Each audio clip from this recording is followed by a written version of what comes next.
Good morning students, हम फिर से हाजिर हैं आपके सामने अपनी ऑनलाइन क्लासेस के साथ। जैसा कि आपको हमने अपनी प्रीवियस क्लास में बल और गति के कुछ टॉपिक्स पढ़ाए, आज हम उस सीरीज को कंटिन्यू करते हैं। आज का टॉपिक है न्यूटन की गति के नियम।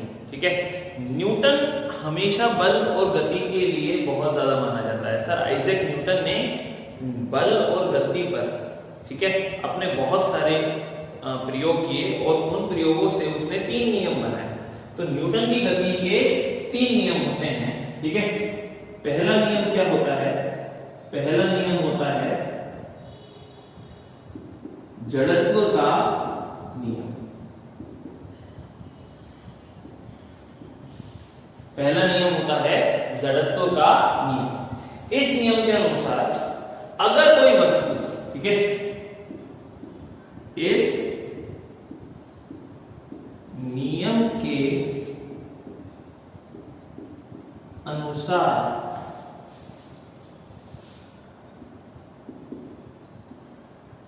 यदि कोई वस्तु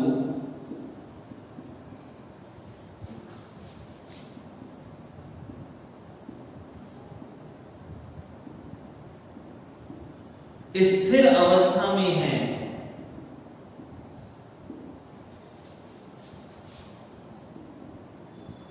तो वह स्थिर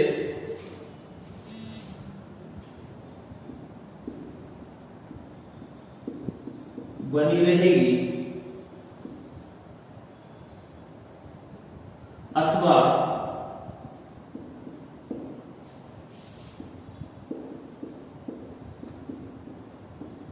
गतिशील अवस्था में है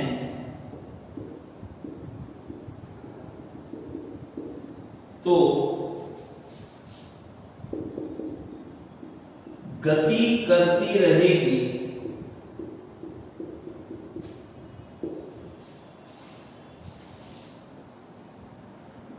जब तक कि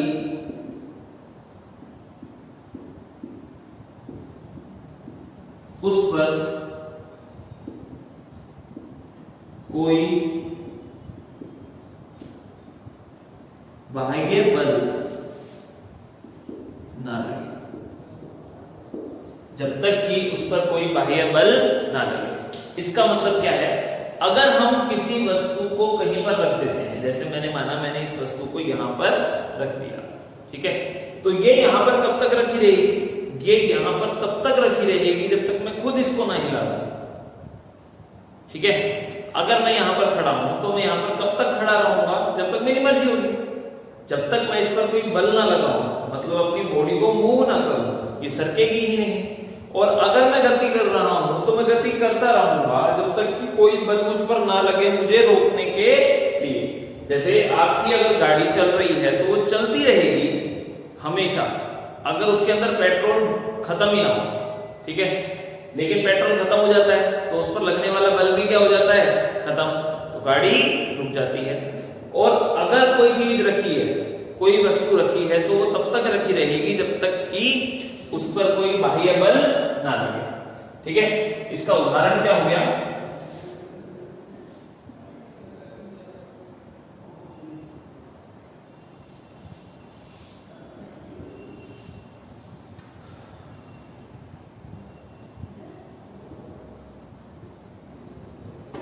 जब हम इसको सिंपल तरीके से समझते हैं, जब हम गीले कपड़े को जोर से झटका मारते हैं तो पानी की बूंदें, ठीक है, हमारे चेहरे पर लगती हैं, हवा में रखी रह जाती हैं। क्यों? क्योंकि हमने बल किस पर लगाया? कपड़े पर। पानी की बूंदों पर बल नहीं लगाया। तो पहला,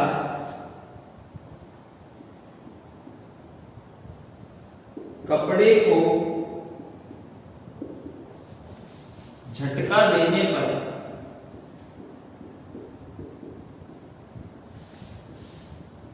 पानी की बूंद, या मैं बोलूं मिट्टी के कण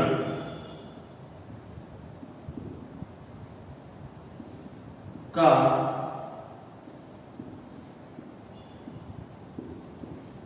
हवा में रह जाना। एक उदाहरण तो इसका ये हो गया दूसरा उदाहरण देखते हैं।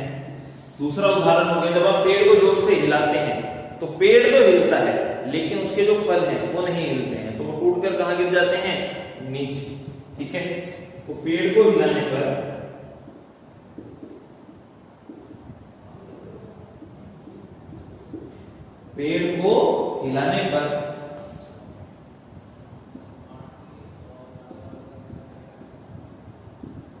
फल का नीचे गिरना, फल कहां गिर जाता है? नीचे गिर जाता है। जब हम पेड़ को हिलाते हैं तो फल कहां गिर जाता है? नीचे गिर जाता है। ठीक है, ये है हमारे जड़त्व का नियम। अब इसमें हम इस वर्ड को पढ़ते हैं जड़त्व क्या होता है। हमने जड़त्व का नियम तो पढ़ लिया जो हमको न्यूटन ने बोला। न्यूटन ने क्या बोला कि अगर कोई वस्तु स्थिर है तो वो स्थिर रहेगी, या गतिशील है तो वो गति करती रहेगी जब तक कि उस पर कोई बाह्य बल ना लगे, जब तक कि उस पर कोई बाह्य बल ना लगे। ठीक है, उदाहरण, कपड़े को झटका देने पर पानी की बूंद या मिट्टी के जो कण हैं वो हवा में रह जाते हैं। दूसरा, पेड़ को हिलाने पर फल कहां गिर जाता है? नीचे। अब हम पढ़ते हैं इस पॉइंट को, ये है जड़त्व, कि जड़त्व किसे कहते हैं। ठीक है, तो हमारा इसी के अंदर टॉपिक आता है जड़त्व।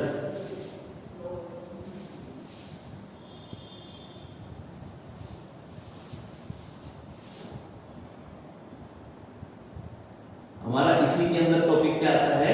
जड़त्व। ठीक है, जड़त्व का क्या मतलब है?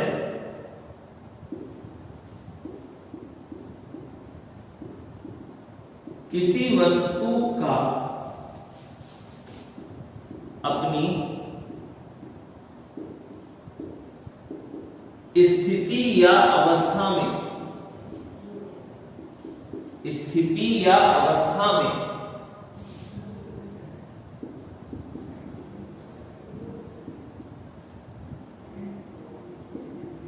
परिवर्तन का विरोध करना,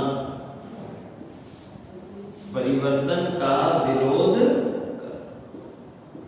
ठीक है, इसी नियम के अनुसार या इसी परिभाषा के अनुसार हम समझ सकते हैं कि अगर कोई वस्तु स्थिर है तो वो स्थिर ही बने रहना चाहती है, वो नहीं चाहती कि उसके अंदर कोई परिवर्तन हो।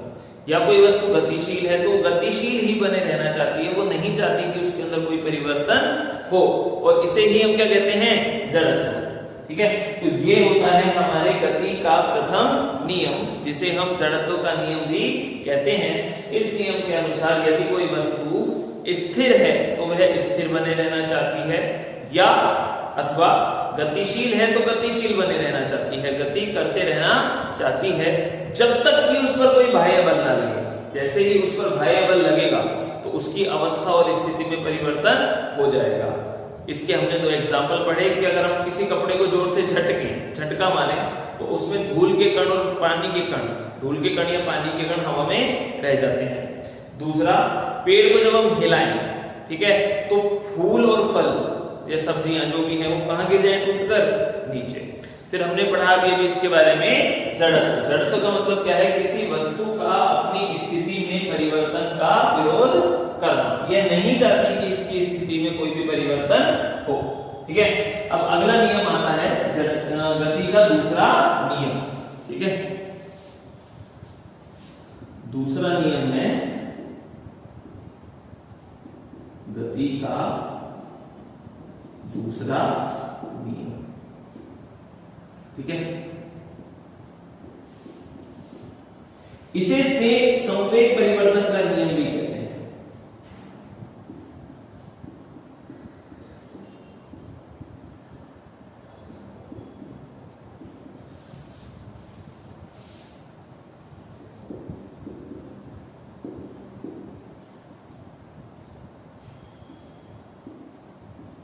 इसे संवेग परिवर्तन का नियम भी कहते हैं। ठीक है, संवेग परिवर्तन का नियम भी कहते हैं। सबसे पहले हम पढ़ते हैं संवेग किसे कहते हैं। ठीक है, संवेग। मैं एक एग्जांपल लेकर आपको डायग्राम से समझाने की कोशिश करता हूं। ये हमारे पास एक वस्तु जिसका द्रव्यमान कितना है? m। जिसका द्रव्यमान कितना है? m। और मैंने माना ये v वेग से गति कर रही है। v वेग से क्या कर रही है? गति। तो इसके द्रव्यमान और वेग का गुणनफल, संवेग क्या हो जाएगा, इसका द्रव्यमान और इसका वेग का गुणनफल क्या कहलाएगा, संवेग। ठीक है, तो अब इसे हम परिभाषा से लिखते हैं। यदि कोई वस्तु कोमा जिसका द्रव्यमान कितना है,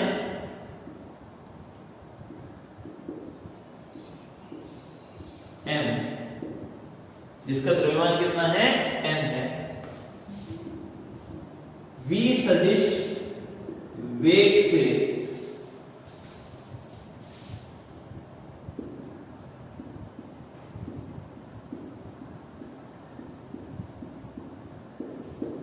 गति कर रही है, v सदिश वेग से गति कर रही है, तो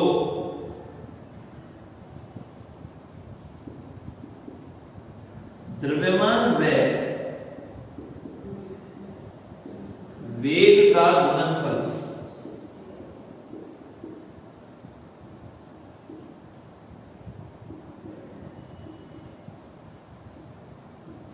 संवेग,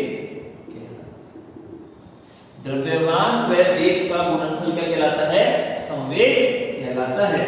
और संवेग को हम इसे P सदिश से प्रदर्शित, इसे हम किससे प्रदर्शित करते हैं, P सदिश से प्रदर्शित करते हैं। इसका डायग्राम दोबारा देख लेते हैं। एक वस्तु जिसका द्रव्यमान कितना है, m, और ये v वेग से आगे गति कर रही है, तो संवेग P सदिश बराबर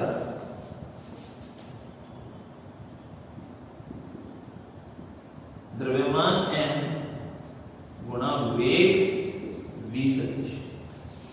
ठीक है, द्रव्यमान m गुणा वेग v सदिश। यदि कोई वस्तु जिसका द्रव्यमान m है और वो v वेग से गति कर रही है, तो द्रव्यमान तथा वेग का गुणनफल सदैव संवेग कहलाएगा। इसे P सदिश से प्रदर्शित करते हैं और इसका सूत्र क्या हो गया, द्रव्यमान गुणा वेग। अब अगर हम इसका मात्रक देखें, मात्रक, तो द्रव्यमान का मात्रक होता है किलोग्राम, किग्रा, और वेग का मात्रक होता है मीटर अपॉन सेकेंड। किग्रा को मैं केजी लिख देता हूं, केजी गुणा मीटर बटे सेकेंड, तो इसका मात्रक क्या हो जाता है, केजी गुणा मीटर बटे सेकेंड। ठीक है, अब आते हैं हम गति के दूसरे नियम पर, जिसे हम क्या कहते हैं, संवेग परिवर्तन का नियम। ठीक है,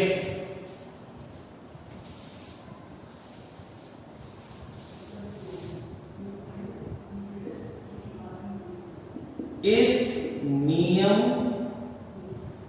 के अनुसार यदि कोई वस्तु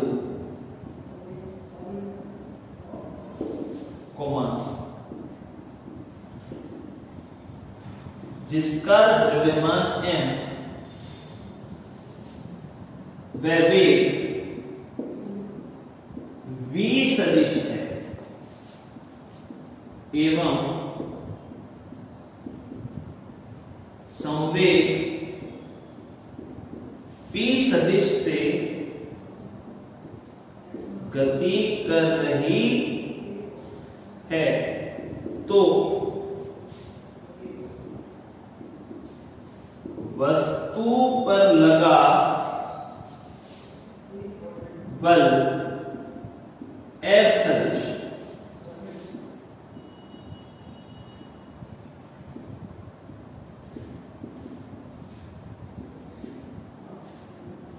संवेग में परिवर्तन के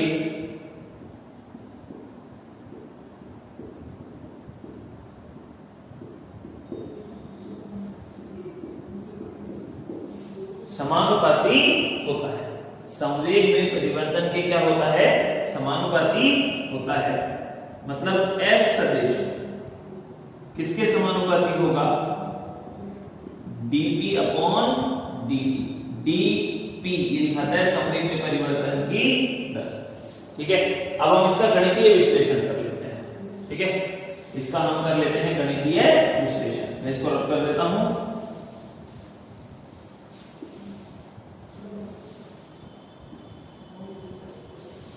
ये आ गया इसका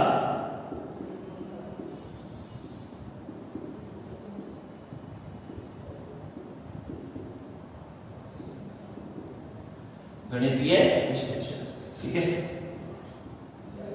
बल F किसके समानुपाती हो गया? dp upon dt। ठीक है, और अभी हमने पढ़ा है चूंकि संवेग P सदिश किसके बराबर होता है? mv सदिश के। इसकी वैल्यू हम यहां पर रख देते हैं। F सदिश समानुपाती हो गया d अपॉन dt mv सदिश। यदि हम वस्तु पर बल लगा रहे हैं, उस पर उसको रोक रहे हैं, तो उसका द्रव्यमान नियत रहता है। ठीक है, तो m का मान क्या रहता है? नियत। m का मान क्या रहता है? नियत। तो m को इससे उठाकर बाहर ले आते हैं, ये बन जाता है dv अपॉन dt। इसके आगे की प्रोसेस थोड़ी सी यहां पर मार्क कर रहा हूं, क्योंकि त्वरण A सदिश किसके बराबर होता है? dv अपॉन dt के। तो dv अपॉन dt की जगह हम क्या लिख देंगे? A सदिश। तो ये हो गया m A सदिश। ठीक है, और ये है हमारा इसका गणितीय विश्लेषण। ठीक है, अब हम इसे आगे सॉल्व करते हैं। जब समानुपाती का निशान हटाते हैं तब एक नियतांक लेकर आ जाते हैं k। जब समानुपाती का नियतांक हटाया जाएगा, ये निशान हटाया जाएगा, तब कोई ना कोई नियतांक लेकर आया जाएगा और हम यहां पर ले आते हैं k। चूंकि k का मान हम कितना मान लेते हैं? 1, तो f का मान किसके बराबर हो गया? m। k का मान किसके बराबर मान लेते हैं? 1 के। तो f का मान किसके बराबर हो गया? f का मान हो गया m a के। ठीक है, मतलब वस्तु पर लगा बल उसके द्रव्यमान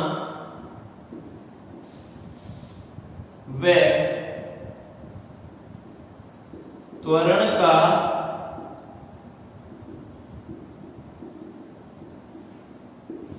गुणनफल होता है। वस्तु पर लगा बल उसके द्रव्यमान व त्वरण का गुणनफल होता है। हमने गति का दूसरा नियम पढ़ा, जिसमें हमने यह पढ़ा कि संवेग किसे कहते हैं? यदि कोई वस्तु जिसका द्रव्यमान m v वेग से गति कर रहा है, तो m और v दोनों का गुणनफल संवेग कहलाएगा। ठीक है, फिर हमने इस नियम की परिभाषा पढ़ी। इस नियम के अनुसार यदि कोई वस्तु जिसका द्रव्यमान m वेग v है और वो संवेग p सदिश से गति कर रही है, तो वस्तु पर लगा बल संवेग में परिवर्तन की क्या होगा? समानुपाती। मतलब बल F समानुपाती dp अपॉन dt। क्योंकि p का फॉर्मूला भी अभी हम पढ़ चुके हैं, mv, इसकी वैल्यू यहां रख देते हैं। और m क्या होता है? नियत। द्रव्यमान क्या रहता है? नियत। तो m बाहर आ गया, यहां बच गया dv अपॉन dt। और वेग में परिवर्तन क्या कहलाता है? त्वरण। तो dv अपॉन dt की जगह हमने रख दिया a। अब जैसे ही समानुपाती का निशान हटाया तो क्या लेकर आए? k। ठीक है, k की वैल्यू भी हमने कितनी मान ली? 1। f का मान किसके बराबर हो गया? ma के। मतलब वस्तु पर लगा बल उसके द्रव्यमान व त्वरण का गुणनफल होता है। ठीक है, ये है गति का दूसरा नियम। अब हम आते हैं गति के तीसरे नियम पर, जो कि हमारी जिंदगी में बहुत ज्यादा यूज में आता है। ठीक है, अब हम आते हैं गति का नियम, और ये है गति का तीसरा नियम।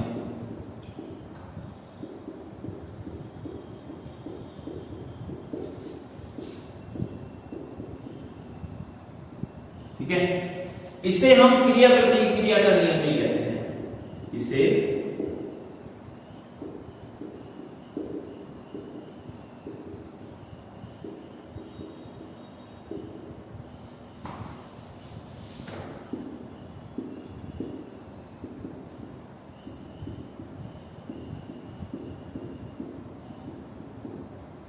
क्रिया प्रतिक्रिया का नियम भी कहते हैं।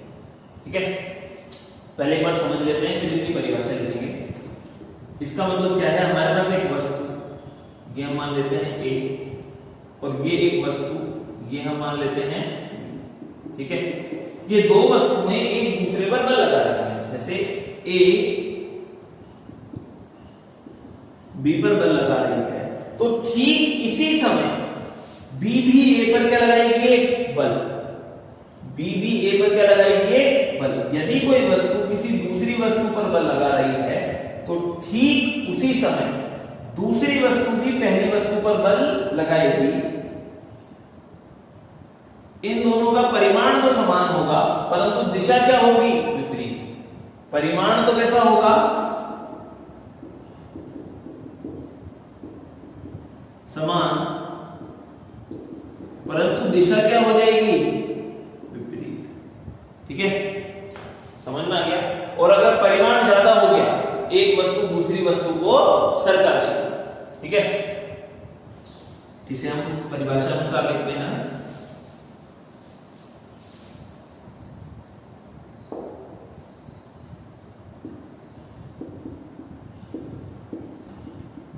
इस नियम के अनुसार,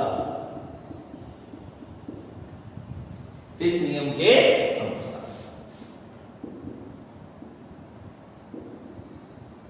यदि कोई वस्तु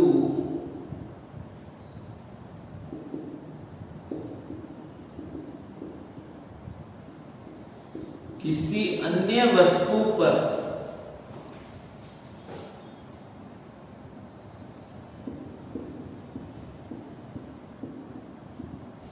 बल लगाती है, यदि कोई वस्तु किसी अन्य वस्तु पर बल लगाती है, तो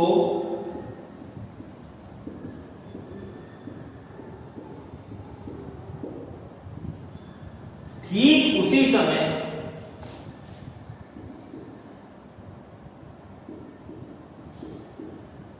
अन्य वस्तु भी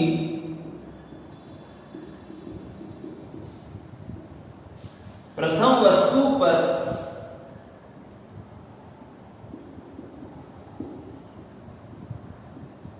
बल लगाएगी,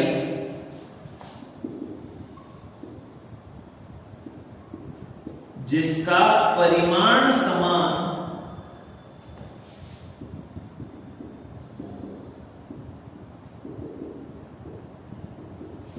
व दिशा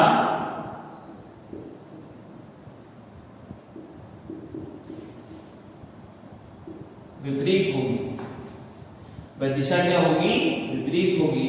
अर्थात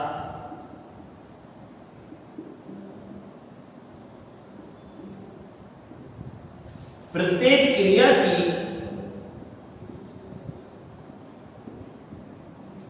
एक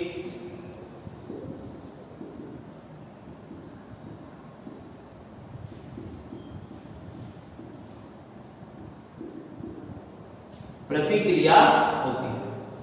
प्रत्येक क्रिया की क्या होती है, प्रतिक्रिया होती है।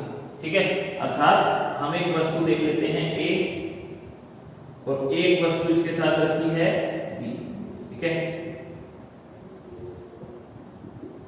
अब ए बी पर बल लगा रहा है, एफ ए बी, तो ठीक उसी टाइम बी भी ए पर एक बल लगाएगा, F B. F A B और एफ बी दोनों समान होंगे, लेकिन किसका साइन लग जाएगा, माइनस का। ये माइनस का साइन क्या दिखाता है,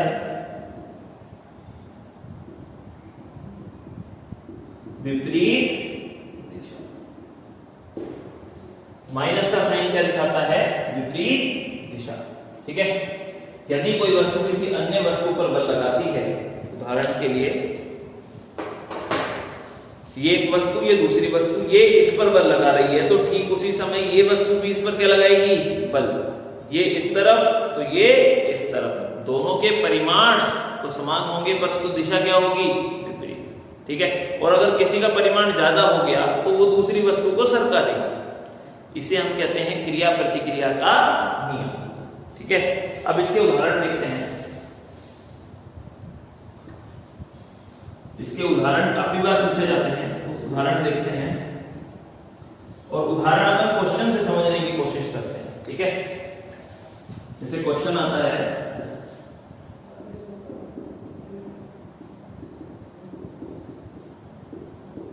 गोली दागने पर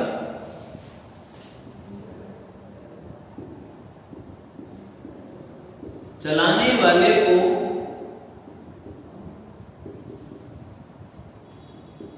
झटका क्यों लगता है?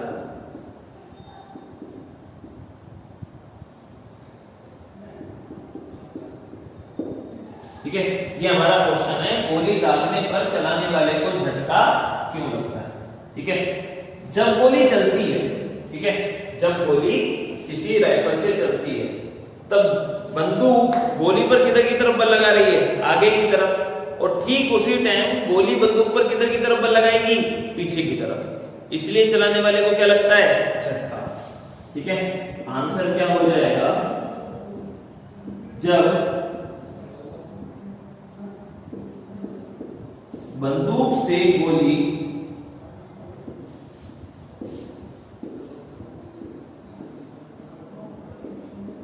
चलाई जाती है तो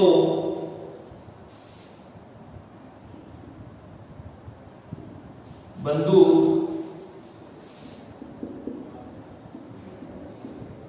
गोली पर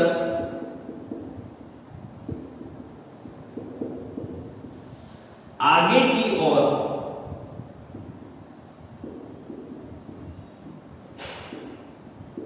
बल लगाती है।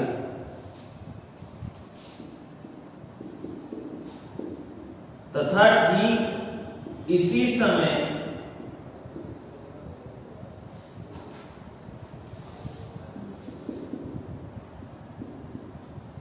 गोली भी बंदूक पर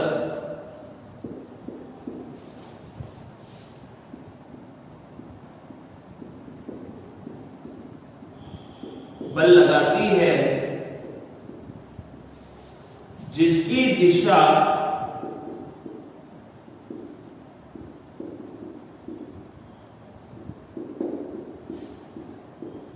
विपरीत होती है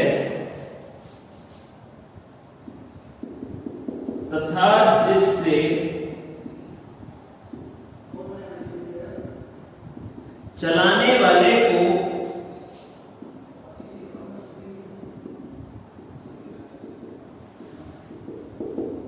झटका, तथा जिससे चलाने वाले को क्या लगता है? झटका। अब आप एक एग्जांपल और देखिए, जब हम नाव से कूदते हैं, ठीक है, तो हम आगे की तरफ कूद रहे हैं, तो नाव कहां चली जाएगी? पीछे की तरफ, ठीक है, क्योंकि हमने नाव ने हम पर बल लगाया आगे की तरफ और हमने नाव पर बल कहां लगाया? पीछे की तरफ। जब रॉकेट यान उड़ते हैं, ठीक है, तो वो गैस कहां छोड़ते हैं? नीचे की तरफ, जो धरती पर बल लगा रहे हैं। इसके विपरीत धरती रॉकेट पर बल लगाती है किधर की तरफ? ऊपर की तरफ। और रॉकेट यान कहां जाना चालू करते हैं? ऊपर की ओर। ठीक है, तो ये इसके कुछ और एग्जांपल हैं। एक बार वैसे फिर से रिपीट कर देता हूं। गोली दागने पर जो हमारी बंदूक है वो गोली पर बल किधर की ओर लगाती है? आगे की ओर। ठीक है, तो ठीक उसी समय गोली भी बंदूक पर किधर की तरफ बल लगाएगी? पीछे की ओर। ठीक है, जिससे चलाने वाले को झटका लगता है। तो आज की क्लास में हमने पढ़ा गति के नियम। गति के नियम में हमने गति का प्रथम नियम पढ़ा, गति का द्वितीय नियम पढ़ा और गति का तृतीय नियम पढ़ा। नेक्स्ट क्लास में हम इसके आगे के टॉपिक्स कंटिन्यू करेंगे। उम्मीद करता हूं आपको ये अच्छे से समझ में आया हो। आज के लिए इतना ही। Thank you.